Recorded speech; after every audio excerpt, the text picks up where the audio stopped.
morning. Good morning, Gateway Church. Is it awesome when your technology works? Who enjoyed the extra hour of sleep? Yeah. I sure did. I hope you actually got to enjoy it. Would you stand to your feet? It is so good to be in the house of the Lord. Amen. Let's lift our voice. Let's allow these words to declare truth. From beginning to the end, all my life is in your hands.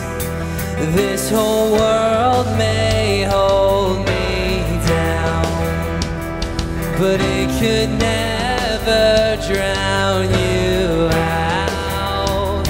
'Cause I'm not merely flesh and bone, and I was made for something more. You are God, you're the great I am. Breath of life, I breathe you in.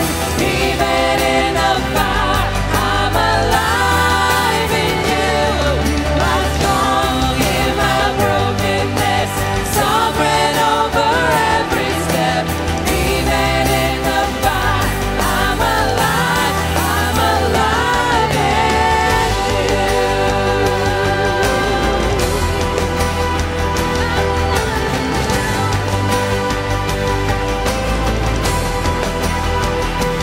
Through the dark, I hear your voice. Rising up, I will rejoice. For I was lost, but now I'm found. 'Cause even death can't hold me down. Oh, you are strong, you are great, I am. Breath of life, I breathe you in. Even in the fire, I'm alive in you. You are strong in my brokenness, sovereign over every step. Even in the fire, I'm alive in you.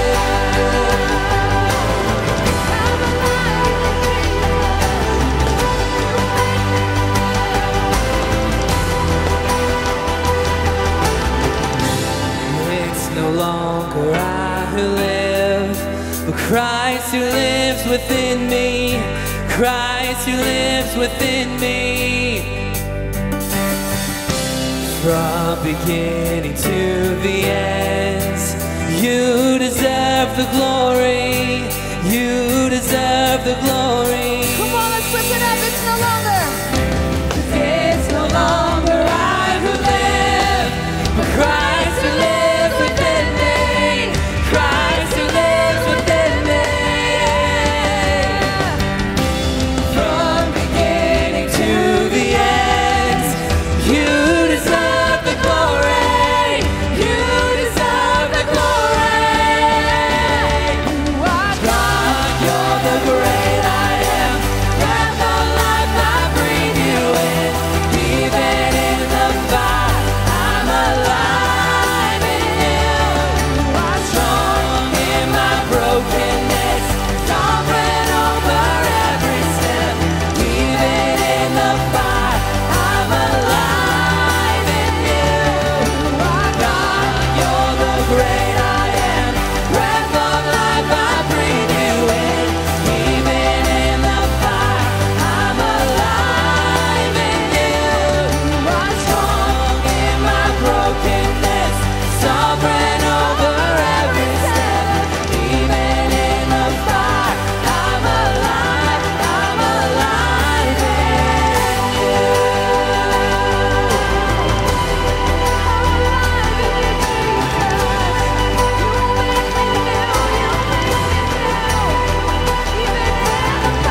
We are going to sing a song now that is declaring that that God has called your name, and He knows who you are, and He knows that there is things in our life that perhaps are just living there and they are not alive. But God wants to call your name and call you out of that grave. So what I'm going to do is when we get to this part in this song, and this is kind of new, we did it at Pursuit, but when I say He called my name, I want you to sing with all of your might, and I ran out of that grave. Can you do that for me? I have a few people. Okay, we'll get there. All right, let's put our hands together. 'Cause I was buried beneath my shame. 'Cause who could carry that kind of weight? It was my tomb till I met you. 'Cause I was breathing but not alive, and all my failures I've tried to hide. It was my tomb till I met you. All right, here we go. 'Cause you called my name and I ran out of that grave. Woo! Out of the darkness into your glorious day. You called my name and I ran out of that grave. Out of the darkness into your glorious day. Woo!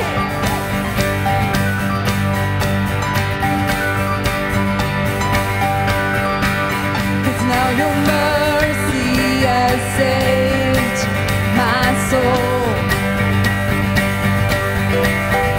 Now your freedom is all that I know. We only knew Jesus when I met you. Yeah, when you called. 'Cause when you called my name, come on. When I ran out of that grave. Out of the darkness into your glorious day. You called my name and I ran out of that grave. Out of the darkness into your glorious day.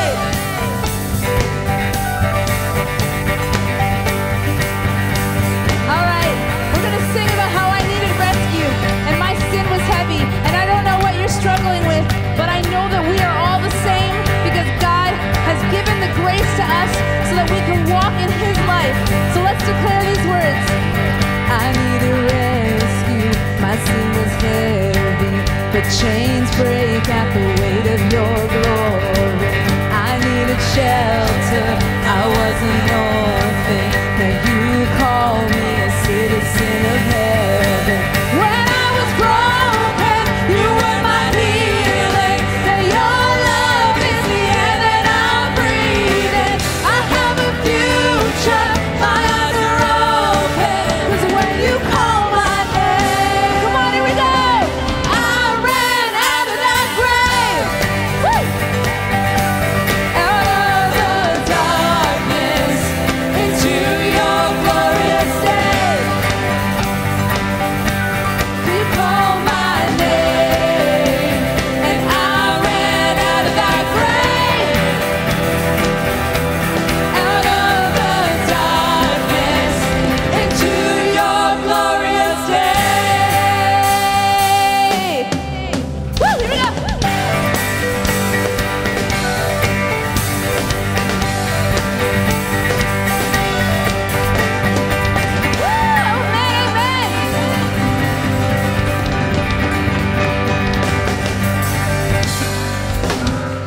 Good morning, and what a glorious day it is. We are so glad that you have joined us here at Gateway Church this morning. I was thinking of a joke that I wanted to make about daylight savings time, but I had nothing to fall back on. But in all seriousness, my name is Nathan, and I'm so glad that you have joined us today. We want to welcome you. Here at Gateway, we are here to help people take steps in the right direction, and we hope that this morning you're able to find whatever that next step might be. If you're new here, welcome. We're so glad that you chose to come to Gateway today and hang out with us. And if you get a chance at the end of the service, we have a guest services table out in the atrium. Please feel free to stop by, say hello. We have some very friendly people there who would love to answer any questions you might have, and we have a little gift for you just to say thanks for coming. We also have some children's ministries across the atrium that if you haven't sent your children over there before, we would love for you to feel comfortable in taking your kids over there. It's a fun, safe, and healthy place for them to just enjoy the service this morning. And if you get a chance and you want to take them and you take your kids out in the atrium, someone will very happily be able to direct you to where you need to go with that. We're going to take an opportunity now just to greet some people around you, say hello, maybe make a new friend, and we'll be back soon.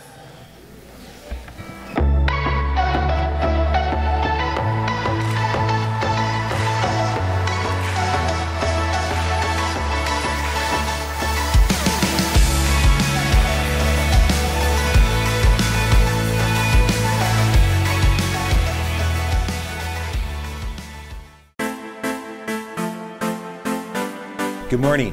And yes, I am wearing a Western shirt because I'm so excited about all the great things that are happening at our new campus plant that is going to get underway in the very near future. But that doesn't mean that there's not lots of things still happening here at our main campus.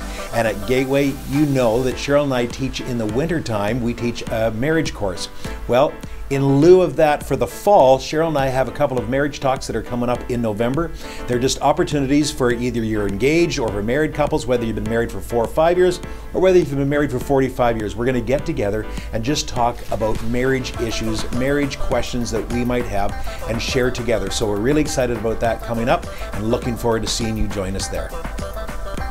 One more thing I got to let you know is that on November the 12th, we are having to have a business meeting. So if you're one of our partners, then we would love for you to stay after the service. It's only going to take about a half an hour, but we need to do some housekeeping items to our constitution before the year end in order to make sure that we run as efficiently and as successfully as we do as a church. So that's coming up on the 12th. It'll just be for a half an hour, but we do need to have all of the voting members there so that we can change our constitution and keep up to date. Looking forward to having you with us on that day. I know it's going to be a little boring, but we'll try to make it less painful. So glad to have you with us here today for the constitutional changes that are coming up. For those of you who have trouble with insomnia and you want to have a little good read to help you to go to sleep, you can take a look. We have copies of that so you can see what all the revisions are. But again, they're just housekeeping items so that we stay current and keep our constitution up to date. That's coming up this coming Sunday, next Sunday. Love to have you here to help us to kind of get that all taken care of. We're going to invite the ushers to come forward, but in just a minute, you know that we have been a part of helping Nova Church get underway in Halifax. Well, you know what? We gave them some support, and they have come back with a little thank you. Why don't you have a look at this? Listen, Pastor Rick and Gateway Church, we are at Nova this morning, but we had to stop, and we're just thanking God for people that believe in us, and no one has believed in us more than Pastor Rick, your team, and the whole church at Gateway. So on behalf of Nova Church, come on, church, are we thankful? Come on, thank you, Gateway. Thank you, church. Thank you, church. We love you, we thank you, and we believe in you. Thank you for believing in us. Isn't it awesome to be a part of the kingdom that's just around the entire region? That we're not just building our kingdom, we're building God's kingdom, and we get to do that here, Halifax, and all over the world. So we're so glad to be a part of that. Just before the ushers take up the offering, if you're going through a difficult time today, we always want to pause and just pray for those who are, maybe you have had a bad week and you're here today, you're in the midst of a big crowd of people, but you kind of feel alone because nobody really knows what your week was like, some of the things that you're facing. We have some people that want to pray with you. We have a prayer room out in the atrium, and if you feel at any point in this service or at the end of the service, you just need somebody to pray with you, they'll be back there. They want to pray with you, so feel free to get up anytime you want. Even at the end of the service, they'll be there. They want to pray with you and encourage you. So let's just pray today. Father, thank you for the opportunity that is ours to give. Lord, we're looking at ways in which we can be a blessing here in the city. We've been talking about the big give, Lord. We want to $39.95 that will just kind of, if we can all pull those monies together, that'll enable us just to bless so many people here in this city. We want to create a culture of generosity. We want to create a reputation that Gateway is a generous church. So Lord, I pray that you help us now. As we just take these offerings, we give them to you. We want to bless the kingdom, yours, not ours, not Gateway. We want to bless what you're doing here in the city and around the country. So thank you for that, Father, in Jesus' name. Amen. Amen. God bless you as you give today. I'm not sure if some of you would remember this lyric. It's from an older song, but it's about building your house not on the sand, but building it on the rock. And this song is about building my life. And we all choose what we're going to build our life on, whether we intentionally choose it or whether it just is sort of happening. Your life is being built as brick by brick, day by day, choice by choice. And this song has a part in it that, when we get to this, I really want to encourage us to take it not just as words that we sing, but something that we're declaring, because our faith is so often not just something that we feel, but more often something that we have to choose. And the part that says, I will build my life upon your love, it is a firm foundation. It is the only foundation that will not fail you. And I come from a place of times where, I'm soaring high and everything's great, or I come from a place where I feel like my world has shattered and I have no idea how to take even the next step. And I don't know where you are at today, but I promise you that God has said, if you build your life on my foundation, you will not be left alone. You will not be left with hopelessness. Build your life on his love. It is the only way. So this is a song that might be sort of new for you, and I just pray that as you hear the words or you sing them with me, that they become not just words, but a prayer and something that you build your life on. So would you stand with me as we sing?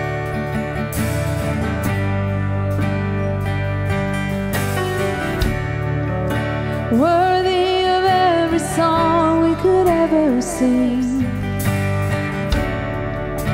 worthy of all the praise we could ever bring, worthy of every breath we could ever breathe. We live for you.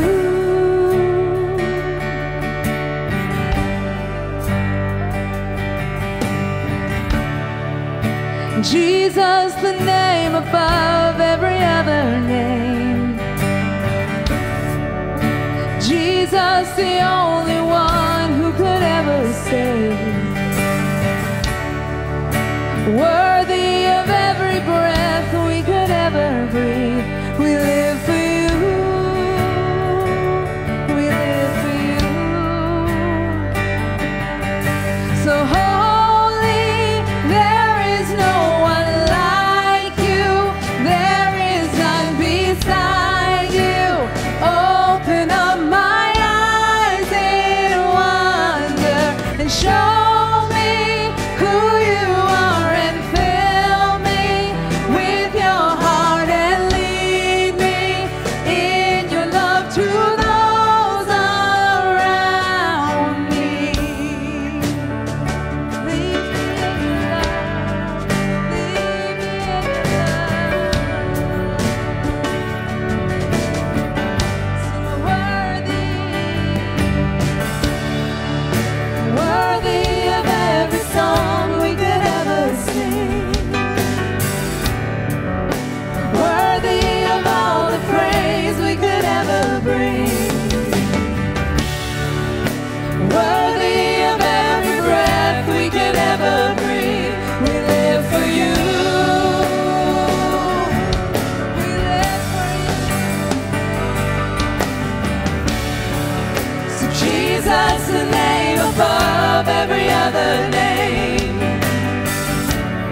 my trust in you.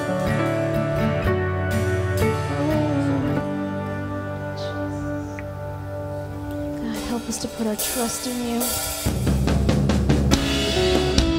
God, as we learn how to surrender and let go of the things that we think we have to cling to, help us to know in that act of surrender and giving all of what we are, God, you fill in the rest. I can never do enough, God. So all I can say right now is, God, I give you everything I am, and do with me as you will. So humbly I stand, an offering.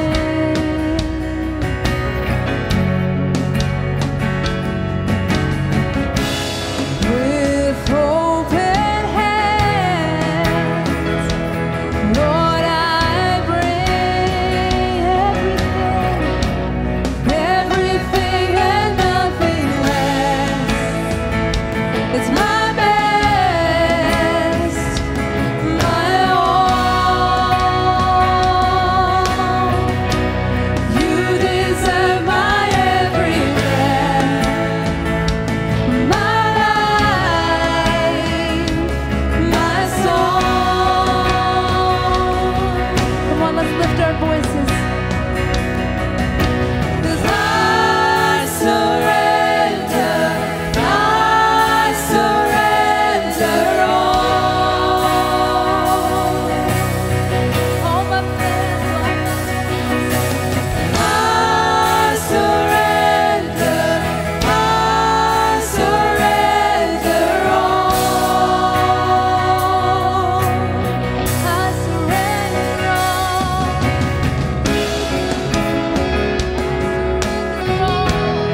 everything and nothing else. Everything and nothing else. It's my best, my all to you, all to you. You deserve my every breath, my life, my soul. Let's just quietly sing I surrender. Let's just believe those words. And I surrender all. it's hard to say these words, but let's sing them and begin to believe and declare them. I surrender all. Jesus, I think those are some of the hardest words for me to say. I mean, it's easy to say, but hard to act on. God, I just pray that as we sing these songs that we just did, that they would not just, again, be things that we say, but words that we begin to build our life on. God, you have so much for us. And sometimes we cling to stuff because we're just scared. We just don't know another way. And you just say, trust me and don't be afraid. Let go. So God, we pray that you would help us with that. Wherever we're at on our journey, we all, I'm sure, have something we can let go of and give into your hands. So God, help us to give all that we have, all that we are, all that we cling to. Just help us in our journey, Jesus, as we get to know you more and know that you are the one that has the best plans for us. Help us to learn to trust you and surrender all. Thank you, Jesus. Thank you for your love. Thank you for this day. Thank you for this church. Thank you, Jesus. Amen. Amen. Thank you for singing. You can have a seat. Well, thank you, Bev. Thank you, worship team. Good morning. Welcome. This is a series we are in called How to Be Rich. Boy, when you just stop, if you just stop right there, you'd go, how can I be rich? I want to be rich. You want to be rich. I'm in. Pastor, whatever it is you got, bring it on, because I want to be rich. Well, we're talking about lessons in generosity and the fact that we are already rich, that you are already rich. Now, for some of you, if this is the first time you're here today, you haven't got the first two messages. You're like, I'm not rich. Rich is the other guy. Rich is the person down the neighborhood, down the street. I'm not rich. Everyone else is rich. I want to be rich. Well, we're going to be talking about that today. We have a couple of questions that I want to bring to your attention and invite you to just to talk about with those who are around you, and that is this. What is it? What are some of the factors that cause us to trust in our riches? If we're a Christian, if we're a follower of Christ today, you give your life to Jesus Christ and we say, God, I am trusting my life to you. Well, what happens? What happens for cause us to trust in our riches rather than in Him? Take a few minutes and we'll be back in just a few.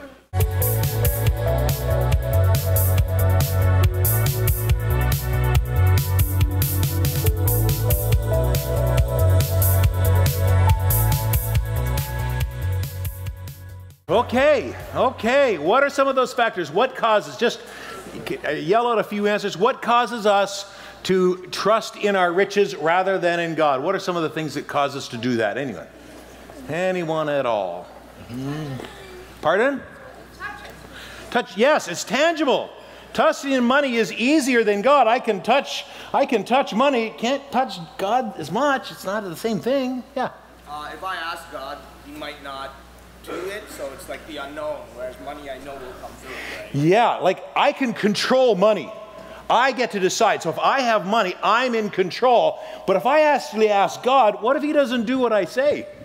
What if He doesn't answer the way I want Him to? At least if it's my own money, I get to choose what's going on. But to trust in God, what if God says no? Anyone else? Lack of faith. Lack of faith, absolutely. Some of us, we just don't have enough faith to believe. Over here, yeah. Capitalism makes you think that the only way you can be successful or happier is just through acquiring a mass of stuff. Yes, from the millennials. Capitalism, which the boomers made popular. It's all our fault. Absolutely, capitalism, everything that North America is founded on. If we can just amass enough stuff, if I can get a big enough house and a nice enough car, then I will be happy.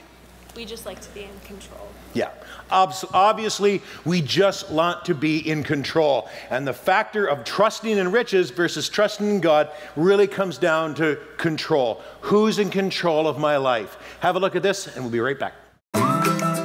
If I asked you, would you like to be rich? I bet I know what you'd say. If I asked you, are you already rich? You might say yes or no. The answer depends on who you're comparing yourself to and what being rich actually means. We tend to compare ourselves to those who have a lot more than we do, rather than those who have a lot less. Compared to most people in the world, almost everyone listening to this is wealthy. I wonder how we should define what it actually means to be rich. What if instead of just money, assets, or investments, we could be rich in love, compassion, giving, good deeds, and generosity? Someone who knew a lot about this said, "Give, and it will be given to you." Now that sounds rich. Well, again, good morning. Welcome to How to Be Rich, Lessons in Generosity. If you're listening to us online, good to have you with us today.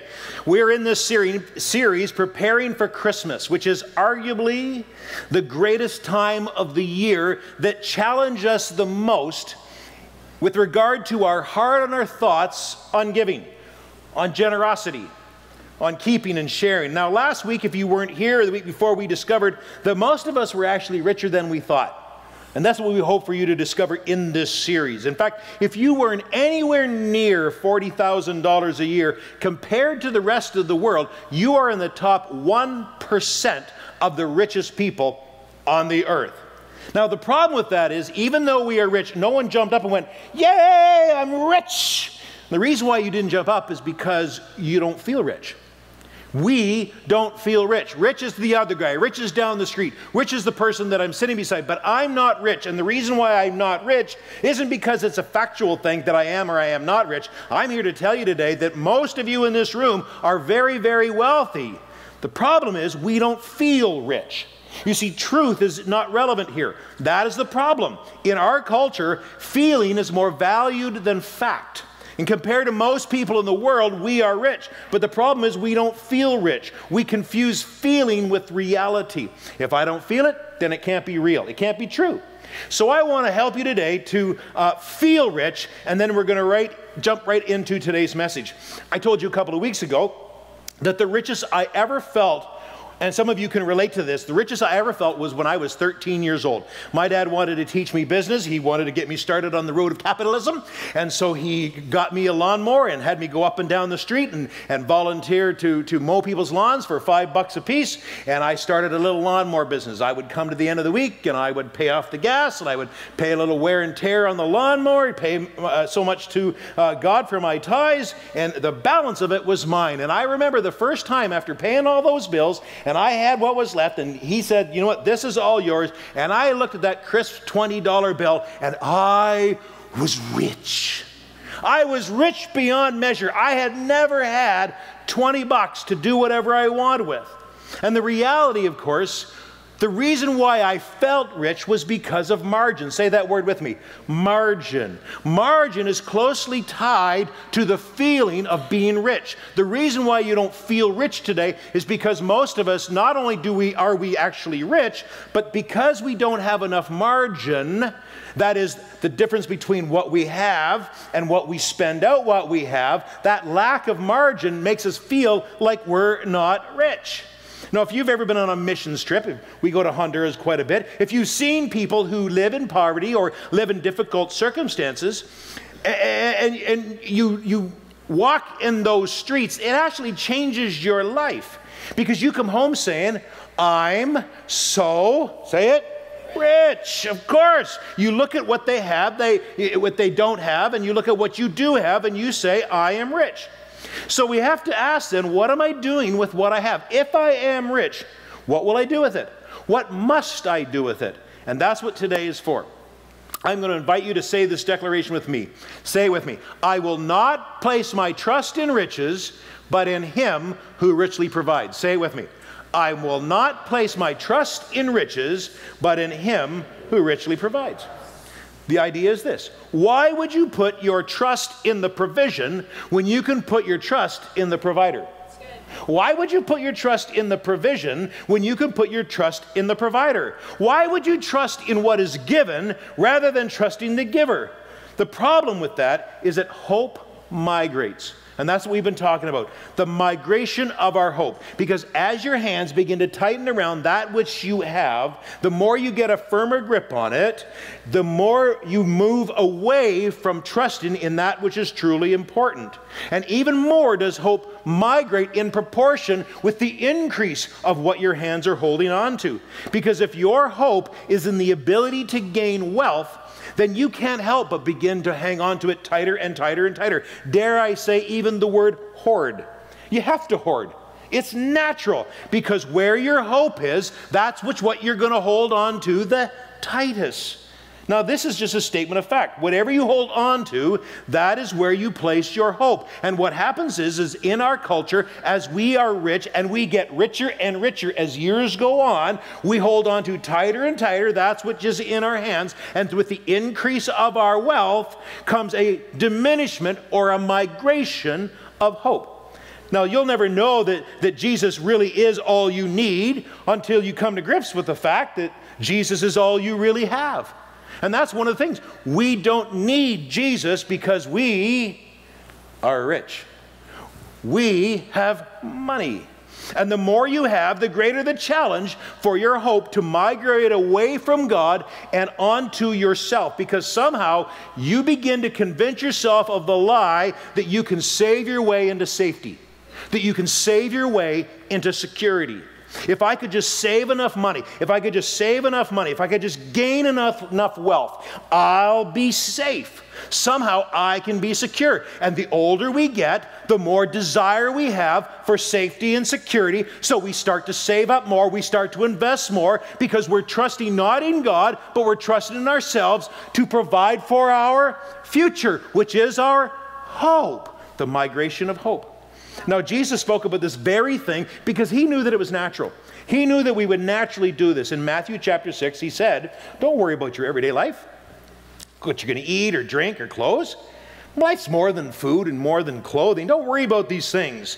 He goes, these things dominate the thoughts of unbelievers. In other words, that kind of thinking dominates everybody. Everybody's thinking about that. But your Father already knows. He knows what your needs are. So don't let your hope migrate. Instead, seek the kingdom of God above all else, live righteously, and he'll take care of what you need.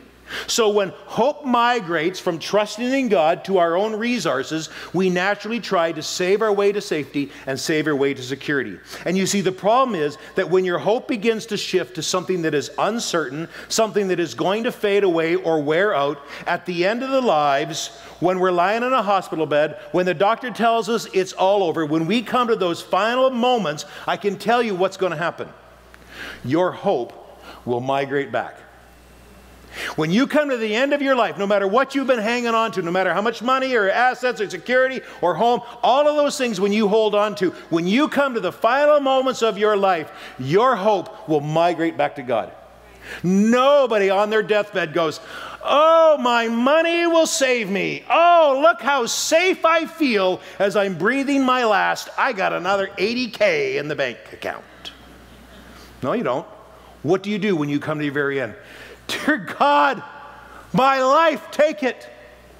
I'm looking for you, the author and finisher of my faith and my trust and my hope. So the challenge is, if you're going to hope, ultimately, if you're going to come to the end of your life and you're going to hope in God in the end, why not just put your hope in God in the middle? Why not just put it in the middle? Why do you give your life to Jesus Christ in the beginning of salvation, regardless of whatever year that is, whether it be 8 or 18 or 28? At some point, if you become a Christian, you give your life to Jesus and you're saying, I'm trusting my life into you. And then you spend the next 25 or 30 or 40 years trusting in everything but him, to come to the end to say, oh, by the way, I'm migrating back to you. Why not trust God in the middle? So today we're going to pick up where we left off in Matthew, in Timothy chapter 6. If you brought a Bible, look it up or on your phone.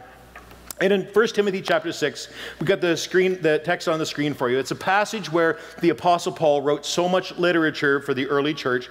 And here he instructs Timothy, who was one of the church leaders of the day. And we've already established that he was speaking specifically to rich people. Now, we've already established that. Paul is instructing Timothy. Timothy is pastoring rich people. So let's just call me Timothy, and you can be the rich people. And let's just say we got this from Paul. Can we do that today? So he's talking to the church at Gateway. Command those who are rich in this present world not to be arrogant, nor to put their hope in wealth, which is so uncertain, but to put their hope in God, who what? Who richly, say richly, who richly provides us with everything, say everything, everything for our enjoyment. So it's enjoyment. God's not a killjoy. Enjoy your stuff.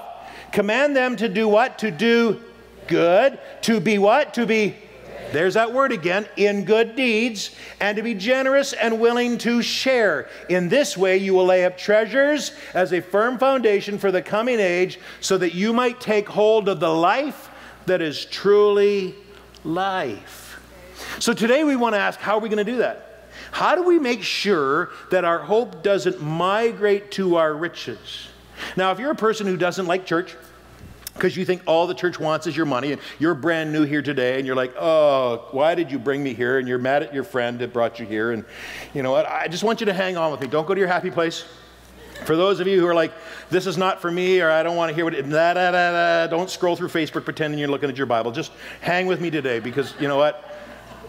I think we've got something here that will possibly change your life.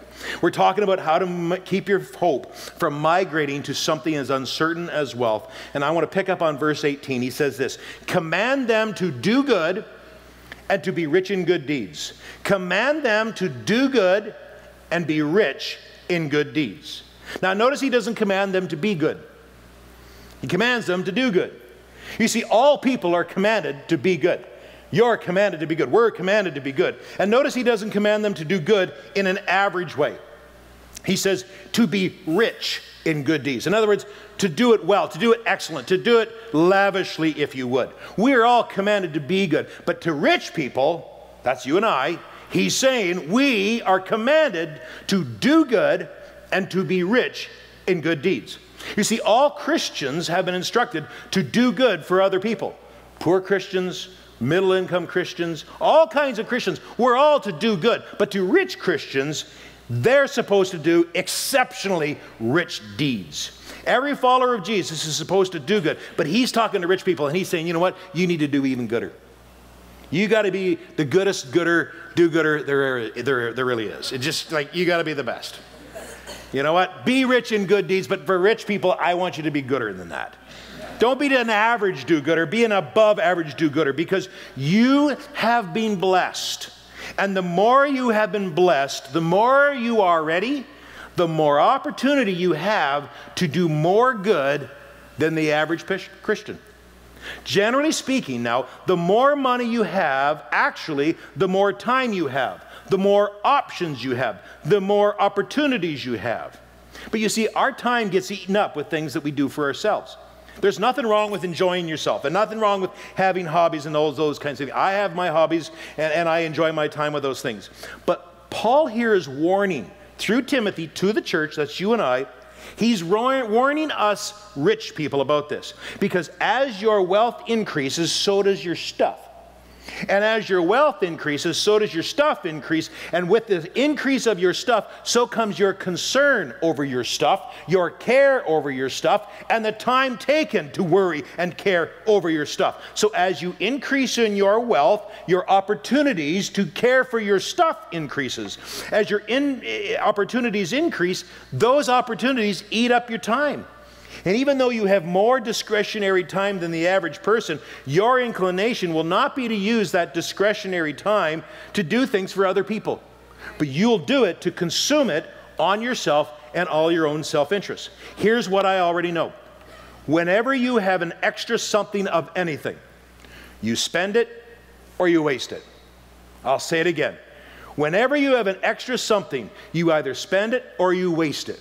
Whenever you have any time, you spend it or you waste it. Oh, you might say, well, not me, Pastor. That's not me. I give my time and I help out of the church and I do certain things like that.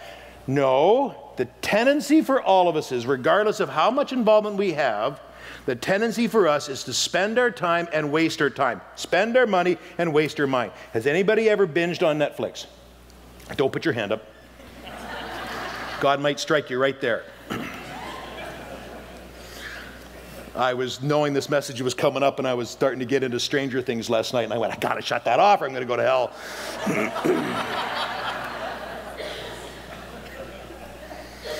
So let me tell you how rich you are today. We did this in the first message. I'm going to tell you again today. I'm going to give you an example of just how rich you really are. You know, we talk about what rich people do. Here's another one. Here's what rich people do. This is how rich you are. You ready? Most of you only work 5 days a week for 7 days worth of food. Most of you only work 5 days a week for 7 days of shelter.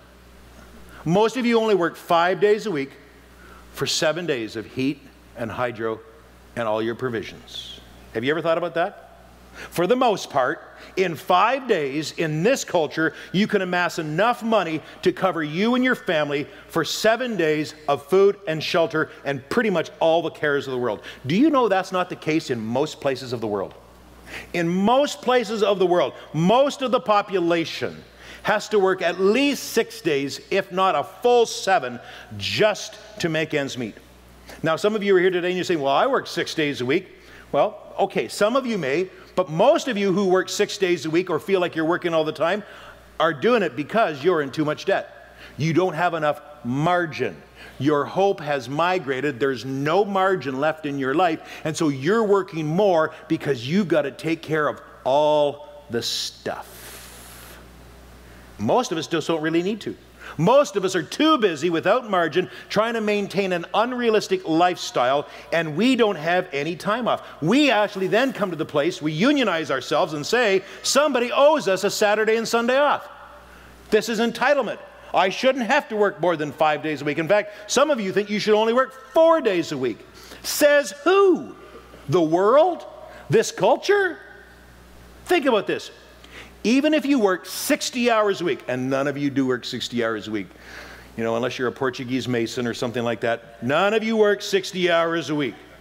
If you work 60 hours a week and you sleep 8 hours a night, which you don't sleep 8 hours a night, I can tell by looking at your faces. If you work 60 hours a week and you sleep 8 hours a night, that means you have 52 hours a week to do anything you want. 52 hours. You have 52, oh, Pastor, you know, walk in my shoes for a while, just follow me around. I'm a busy boy. I'm busy, I got stuff on. The kids got stuff on. I got to do stuff with the kids. I got to do stuff for the grandkids. I don't have 52 hours a week. Yes, you do. You have 52 hours a week, and most of the people in the world don't even have 5. But you say, I'm busy. This is the point. Those of us who have extra, this is rich people now, to the rich people, tell them those who have extra responsibility. To those who have extra, you have extra responsibility. And Paul the Apostle says, I want you to be rich. I don't want you to be average. I want you to be rich. I want you to be rich in good deeds, because the richer and the wealthier you become, the more opportunities you have to do more for other people. Don't let all of your time be consumed on you, because that's what bad rich people do. All the extra is for them. All the time is for them. All the money is for them, because after all, I earned it. I earned it. I worked hard for it. I go hard. I raise myself. I do all of this. The assumption is that it's all for my consumption. The assumption is that it's all for my consumption. Now, we're going to come back to this in just a minute. Paul says, he goes on to say, be generous and be willing to share. Be generous and be willing to share. Because in all culture, the more money people make, the less money they give away. It's statistics. The more you make, the less generous you are. And the reason is this. As you begin to accumulate wealth, the assumption is that you have to save yourself into safety and save yourself into security. And so the richer you are, you actually give less because you're trying to save for the future. That is, you're placing your hope in that ability. And the temptation is to hoard because you want to come to the rest of your life and maintain the same lifestyle that you've become accustomed to. And that's what's driving capitalism. The truth is, rich people give larger sums, but smaller percentages. Because some of you say, well, I give lots of money to the church. No, the truth is, people give larger sums and smaller percentages. The richer you are, you may give bigger checks, but you give it in smaller percentages in relation to your income. Now, what I'm about to say is so important. I promised you, and we're not going to take up another offering, so just relax. Though I'm so tempted. Whether you're a Christian or not, or whether you ever come back to this church, what I'm about to share with you are words from Jesus, and they are so extraordinarily important. If this could ever get into your heart, I promise you, money back guarantee, this will transform your life forever. The issue is not how many dollars. The issue is the percentage. The issue is not the dollars. The issue is the percentage. Now think about this. Do you think for 1 minute that the creator of the heavens and the earth could ever be impressed by the number of zeros behind a 1? Do you think the one who formed all of this earth, who owns the cattle on 1,000 hills, where there is no amass amount of money, no city, there is no resource, there is nothing that is not ultimately his, and at his command, he has it all. Do you think that he gets impressed by the number of zeros on your envelope? Come on now. They're not the measure. You see, we compare our giving to the other person. We look at our giving and say, compared to this person or compared to that person, I'm feeling good. Hear that word? I'm feeling good about what I'm giving because I'm comparing it against what somebody else is giving. I'm comparing it against somebody else's lifestyle. I'm comparing it against somebody else's income. We compare ourselves to one another. But God says you're not the comparison, and neither is your neighbor, neither is your friend. See, God is not moved by how many zeros get tacked to the end of the number. God is impressed by the percentage based on what he has blessed you with. You see, rich people might give big dollars, but they don't give big percentages. God is moved that if Jesus is correct about this, and you know what? Jesus rose from the dead, so anything he says kind of works for me. You know what? You know what? You don't have to listen to what I have to say, but if Jesus said it, he rose from the dead, that makes him all powerful. I got to go with Jesus on this one. Here's what he said in Mark chapter 12. Let me prove this to you. If you don't believe me, if you're just sitting there got an ugly on right now, let me just share this with you. These are the words of Jesus. See, one day Jesus, it's in Mark 12. One day Jesus with his boys, his disciples, you know, and they're in the temple, and he says to them, hey guys, come on over here. He pulls them on the side. He says, I want you to watch this. Now, at the Jewish temple, they didn't pass the offering plate like we kind of do around here. They had a box at the back of the door as you were coming in. And one afternoon, Jesus sees something. He draws the disciples, and he says, you know what? I want you to look at this. And it says in verse 41, Jesus sat down opposite the place where the offerings were put and watched the crowd putting their money into the temple treasury. He goes on to say, look, many, what? Rich people threw in large amounts. Many rich people threw in large. Jesus sits there, and he's watching the people, and they're lining up to put their money in. You know what? And the richer, the bigger. You know, the more they were putting in, the more they wanted everybody to see. And Jesus is watching this. Jesus has got the boys, and they're just watching. How creepy is that? Like if the box was to be passed back and forth here again on a Sunday morning, do you think it'd be creepy if I just kind of walked with the box and went, oh. How many think that would be a good idea for the pastor just to follow the bag and go, come on, come on. That's what's going on. Jesus is watching this, and they're all watching. He says, they want to be noticed, so let's notice them. They're putting on airs, let's indulge it. Okay, look at me, look at me, look at me putting it in. But then in verse 42, a poor widow, she comes in and she puts 2 small copper coins worth only a few cents. In fact, in the Greek text, they actually use the word, so they want us to know this, that it's the smallest currency in all of Palestine at that day. She takes these 2 small coins, and here's what the value was. It was equivalent to 1/128th of a denarius. Why is that significant? Because a denarius was a day's wage. Are you with me now? It was a day's wage. In other words, she put in 6 minutes worth of time. That's what she put in. She puts it in there. And Jesus says, what he says next is so extraordinary. I don't care if you forget everything else that I said. I want you to catch this. If you could just let this permeate your thinking, it will change your life and it can change your idea about money. In verse 43, he calls his disciples and he says, truly I tell you, this poor widow has put more into the treasury than all of the others. She's put more in. And every one of them are like, Jesus, didn't you see all those other people? That guy just put in $1,000. She put in 2 pennies, less than 2 pennies. He gave more. Jesus said, no, he didn't. Well, no, look at this one, look at this one. This guy, he put in 10 grand. See that lady? She put 10 grand in. He didn't give enough. It just wasn't the same. Why? How could these 2 pennies of this widow be valued more in the eyes of God than 10 grand? Why? Only one answer. Because zeros on the end of a number do not move the heart of Jesus. Percentages move the heart of Jesus. And this is why rich people give less than poor people. Because poor people always outgive rich people, because poor aren't trying to save up for their safety. They're not trying to save up for their security. They're not trying to save themselves into tomorrow. They know it's hopeless to try to save their way into anything. They know better. Their hope isn't in the ability to hoard or to save into their future.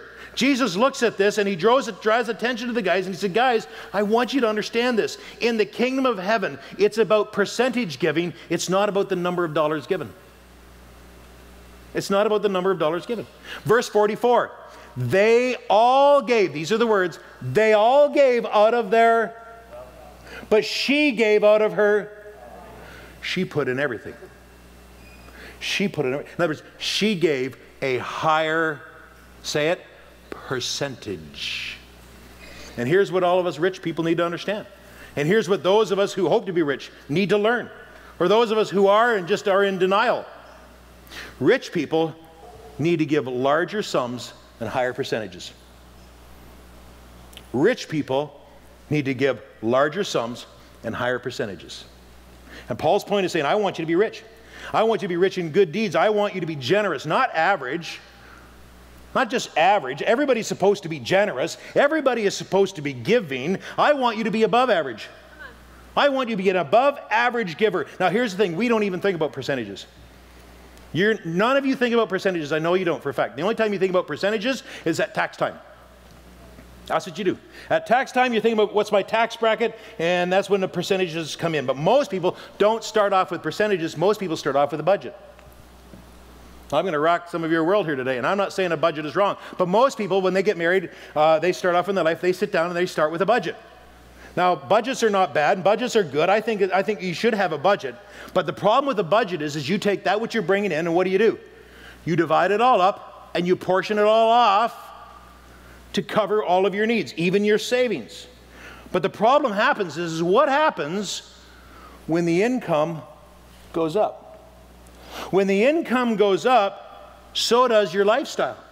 With everything else, it continues to go up. And I know this. If you're not purposeful, even though you start off with great ideals on a budget, margin begins to disappear because the income goes up, so does the budget. You see, if you don't live by percentages, margin will always, hear me, margin will always give way to a better lifestyle and more debt. If you do not live by percentages, margin will always give way to a better lifestyle and more debt, and with that comes the migration of your hope. The migration of your hope. If you don't live by percentages, margin will always give way. You need to know what percentage of income you live on. You need to know what percentage of your income you're saving on. And you need to know what the percentage of your income that you're going to give away. Because Jesus said, I evaluate more or less based on the ratio of income to giving, income to spending, and income to giving away. Now, when it comes to this whole giving thing and being generous, I know what most of you do. I can tell you. Most people don't give by percentage giving. Most people are spontaneous, emotional givers. You give because you're feeling it. You get invited to a fundraiser, you see pictures of kids or something, and boom, there you go. You're ready to give. Give. And then there's this thing at work and somebody's asking you, and it's a, you know, it's a Cancer Society thing or something, and you're like, oh, your heart is moved. You feel it, so you give. And then we pass the bucket at the church and you put something in, and then your wife or your girlfriend or your boyfriend or somebody just hits you in the elbow and goes, come on. So you put more in, you put more in. At the end of the day, you're giving money, but you're not thinking in terms of percentages. And what happens is if you see a lot of dollars that go out, you feel generous. When you come to the end of the year, when you're doing your income tax return, you look at yourself and you go, oh, look how much we gave away. The reality is some of you should be embarrassed. In fact, in percentage to the income, most in the room should be embarrassed because we're not living like rich Christians. And as I said, we are rich. We're just not very good at it. To which God says, I'm not impressed by the numbers. I'm moved by the percentage. You see, you didn't give out of a percentage. You gave out of your heart. You gave because you were feeling it, but what you gave were leftovers. You gave God a tip. You gave because you felt like it. You gave like average people. And Paul says to Timothy, tell those rich people, don't impress yourself with the number of dollars that you give. Don't walk by that box thing and put money in out of your wealth and say, look, I gave more people than anybody else, so I must be generous because I gave more. Now here's the deal. The only way to ensure that your hope doesn't migrate toward the accumulation of wealth, the only way that you can save yourself from trying to protect your security and your safety in your future, the only way to break this cycle is to reverse the trend by pre-deciding. Pre-decide. Pre-decide what percentage of your income you're going to live on. Pre-decide what income you're going to save. Pre-decide what percentage of your income you're going to give away. Don't put your heart in it, put your head in it, think it through and do it right. No matter how much you have or don't have, or no matter which way you're going financially, you have to pre-decide. If you want to be prepared to manage more money, if you want God to bless you, if you want to be good at being rich, if you ever want to have margins financially in your life, you have to pre-decide. Pick a percentage and start with that. Go home and look at your income. Look at how you're living and ask yourself, what percentage is necessary and what might have to go in order to find me some margin? Now, I think about our amazing team of servant volunteers at Gateway. Do you know there are so many people who pre-decide to get up on a Sunday morning a little bit early to serve and to bless you? They pre-decide. I mean, think about it. Nobody wakes up at 6:30 on a Sunday morning at -15 and says, I want to get out of bed, come to Gateway, and stack chairs. Oh, goody.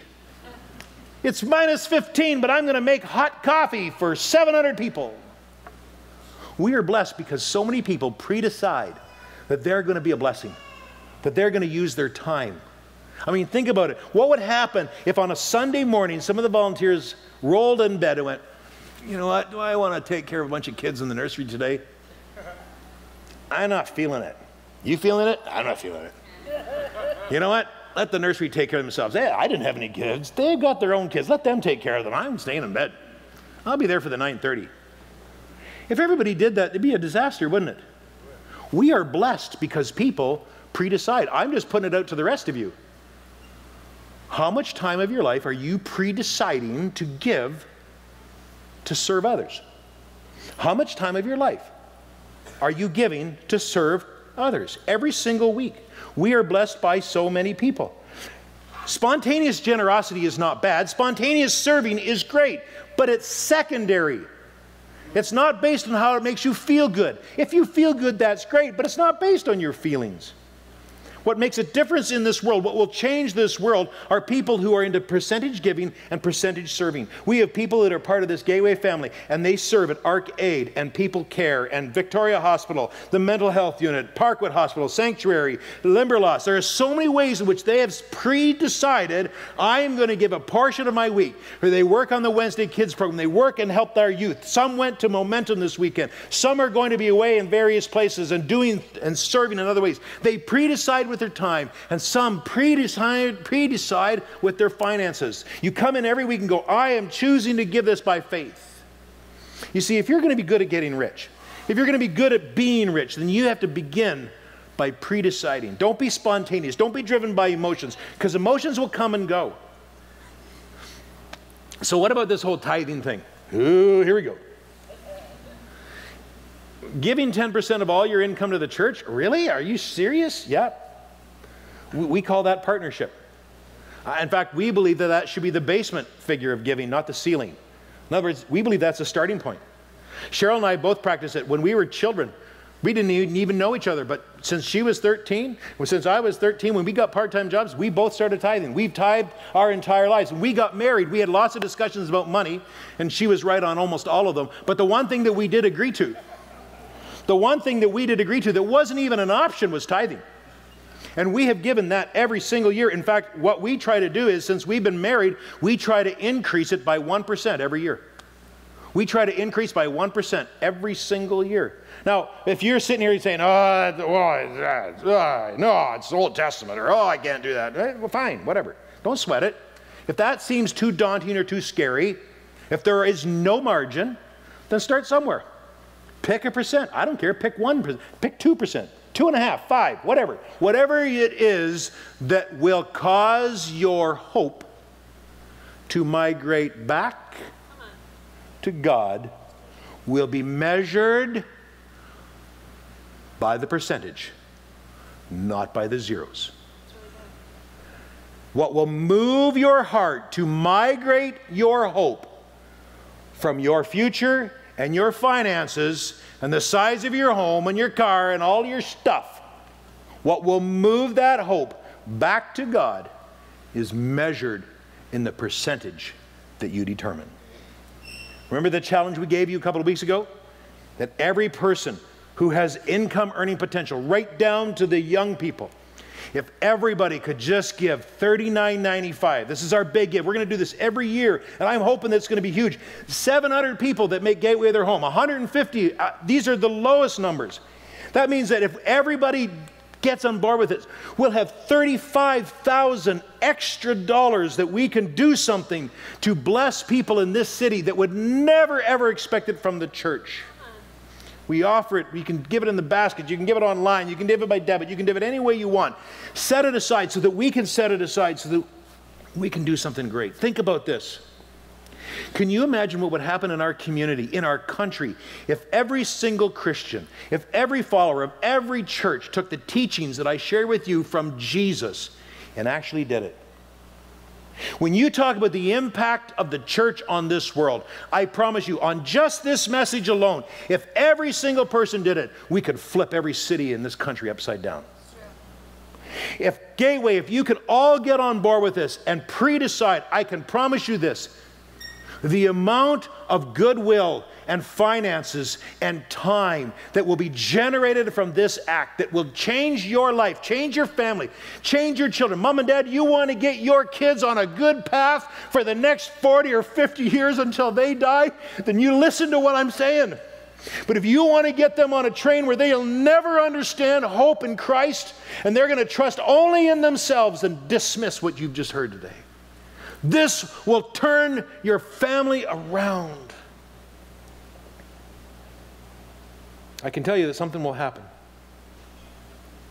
I can't. I won't. I don't think I can afford to. If that's you today,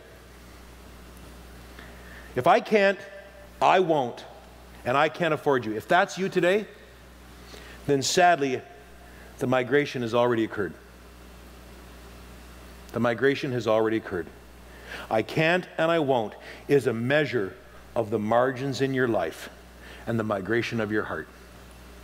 I can't and I won't is a measure of the margins in your life and the migration of your heart.